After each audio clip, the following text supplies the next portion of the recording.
कि जा दिन मन पंछी उड़ जाइए, जा दिन मन पंछी उड़ जाइए।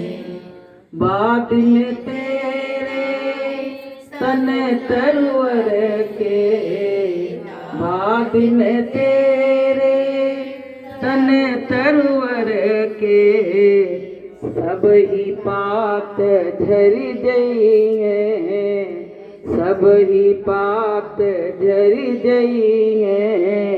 जा दिन मन पंछी उड़ जाइए। घर के कहे सवेरे काढ़ो, घर के कहे सवेरे काढ़ो, नहीं तो भूत बन जाइए, नहीं तो भूत बन जाइए।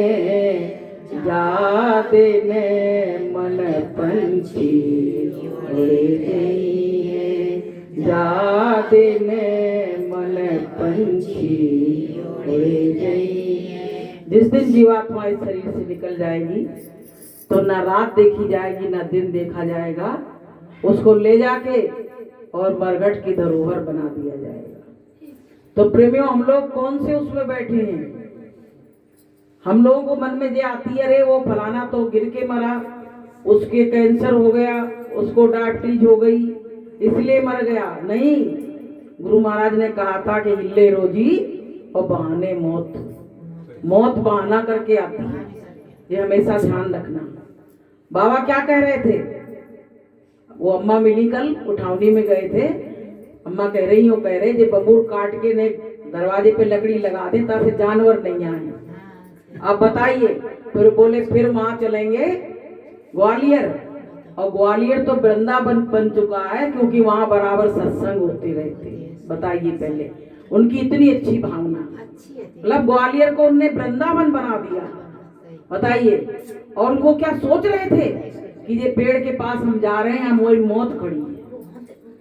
उसमें कहा नहीं है कि मौत जब तुमको आवाज देगी, मौत जब तुमको आवाज देगी, फौरन बाहर निकलना पड़ेगा, फौरन बाहर निकलना पड़ेगा।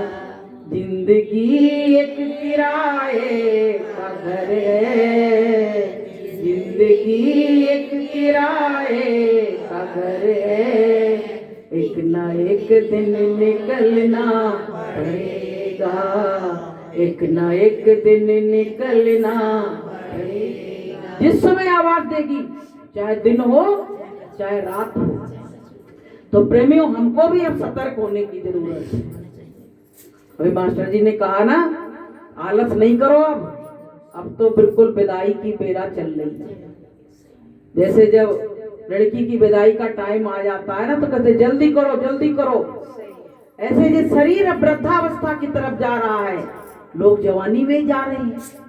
कल जो 50 साल की लेडीज शरीर छोड़ गई, तो उसकी तुम शक्ल देखते तो विश्वास नहीं पड़ रहा था कि ये 50 की होगी, वो लग रहा 30-40 साल की होगी, और चली गई दुनिया से। तो प्रेमियों, कर ले सो काम और भजले सो राम। उसके बाद एक भी सांस तुम चाहो कि आ जाए, हम जय गुरुदेव बोल ले, तो दोबारा बोलने वाली ताला पड़ जाता है। वो आते ही ताला डाल देता है, ताला डाल देता है। मुंह से तो कोई आ रहा है, देख के आंसू निकल रहे पर बोल नहीं पा रहे, ताला पड़ गया। बताइए, क्या किसी ने सोचा था कि मेरी जबान पे ताले पड़ जाएंगे, जो इतना बोलने वाले हो मेरे ताले पड़ जाएंगे? लेकिन काल बड़ा बलवान है, बहुत बलवान है काल।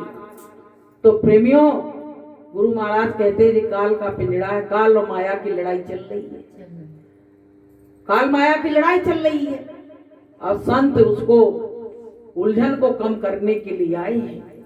गुरु महाराज ने कहा तुम बाकी बवंडर सब छोड़ो, बस मैंने जो भजन बताया वो कर लो, तो मैं तुम्हारी जीवात्मा को अपने अंडर में कर लूंगा, अपने हैंडओवर कर लूंगा, काल के पास दोबारा जाने नहीं दूंगा।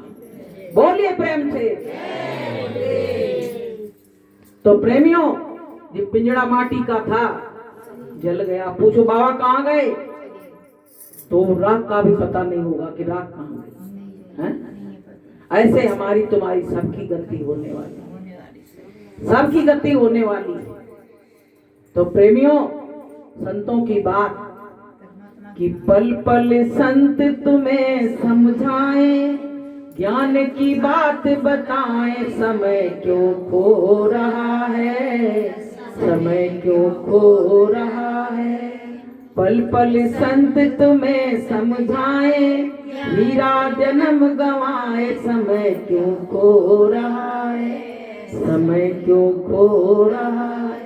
चिंता करो, जिस दिन भजन नहीं हो पाए रो कि मालिक ऐसी क्या गलती हो गई जो आज हमसे माला भी नहीं हो पाई।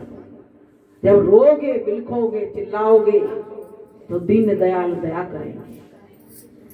ये कोई ऐसा वैसा काम नहीं है, रिश्तेदारों को मनाना नहीं है, ये घर वालों को मनाना नहीं है, ये परमात्मा को मनाना है। और परमात्मा एक बार मन जाता है तो दोबारा नाराज भी नहीं होता है। पता है, इंसान को तुम बार बार मनाओ तब भी वो जरा सा कुछ हो जाए फिर नाराज, फिर नाराज, फिर नाराज, कहां तक मनाओ। लेकिन अगर इसको एक बार मना लो तो दोबारा मनाने की जरूरत नहीं है। तो प्रेमियों, ये सौदा सस्ती है कि महंगी है? सस्ती है, फिर भी नहीं कर पा रहे। सस्ती चीज है, फिर भी हम नहीं ले पा रहे हैं। तो प्रेमियों, जिंदगी धीरे धीरे मरघट की तरफ जा रही है। सांसें हमारी, मीराबाई ने कहा था कि दिन दिन घटत शरीर, याद मोहे गुरु की आवे। दिन दिन घटत शरीर, याद मोहे गुरु की आवे। कैसे हो दीदार, जतने कुछ समझ ना आवे। कैसे हो दीदार, जतने कुछ समझ ना आवे। मीराबाई ने कहा सांसें हमारी घटती जा रही हैं और हमारा मिलन कैसे होगा, ये उपाय मेरी कुछ समझ में नहीं आ रहा है। बहुत रोई, बहुत रोई, बहुत रोई। तब क्या हुआ कि उनको रैदास संत मिले और जो गुरु दक्षिणा हमारे गुरु महाराज ने दिए वही उन्होंने दी। और देखिए, मीराबाई ने वो लग के खेती करी, अभी बताई ना कि मन से खेती करी। और इस खेती में तो धान और गेहूं होते हैं और मीराबाई के खेती में हीरे जवाहरात पैदा हो गए। तो बताइए, वो चीज अच्छी है कि बुरी है? तो एक बार की मेहनत, जैसे बच्चा एक बार मेहनत कर ले, नौकरी लग जाए तो पूरा जीवन अच्छा हो जाता है। ऐसे एक बार हम भी मेहनत कर लें तो हमारी जीवात्मा का कल्याण होके और हम परमात्मा के चरणों में चले जाएं। तो बोलिए प्रेम से। देखो, इतने कल गए बाबा के यहाँ, कह रहे ये लड़का नौकरी में लगा, सारा परिवार सरकारी नौकरी में। लेकिन बाबा के संग कोई गया? बाबा के साथ कोई गया?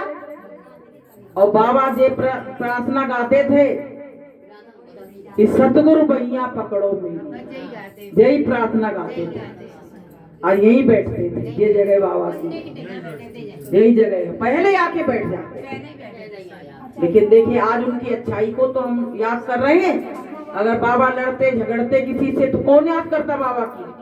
लेकिन बाबा के लिए सबकी आंखों में आंसू आ गए। सुनते ही मतलब एक घबराहट हुई, ऐसा क्या हो गया बाबा को। अम्मा से कहते थे तू मर जाएगी, हम 10 साल अभी और चलेंगे। कल बता रही अम्मा, कोई बीमारी नहीं थी, ना एक इंजेक्शन लगवाया, ना ये गोली खाई।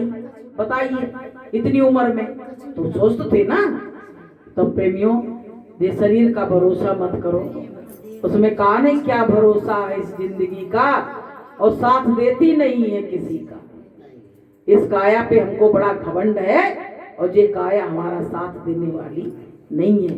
इसलिए प्रेमियों, सजग हो जाओ, होशियार हो जाओ और सुबह शाम परमात्मा का भजन करो। अब अगले गुरुवार से साधना शिविर लगेगी 5 दिन की यहाँ पे। तो इसमें यहाँ 1-2 घंटा का भजन ध्यान सुमिरन होगा। कोई बोलना उलना नहीं, सुमरन ध्यान भजन चलेगा। रूखा सूखा जो मिले वो ले जाओ प्रसाद और सुमिरन ध्यान भजन करो। तो गुरु महाराज की दया से हो सकता है मालिक मौज कर दे, तो अगले गुरुवार से फिर 5 दिन का साधना शिविर कार्यक्रम मालिक के आदेशानुसार यहाँ होगा। तो बोलिए प्रेम से जय गुरुदेव।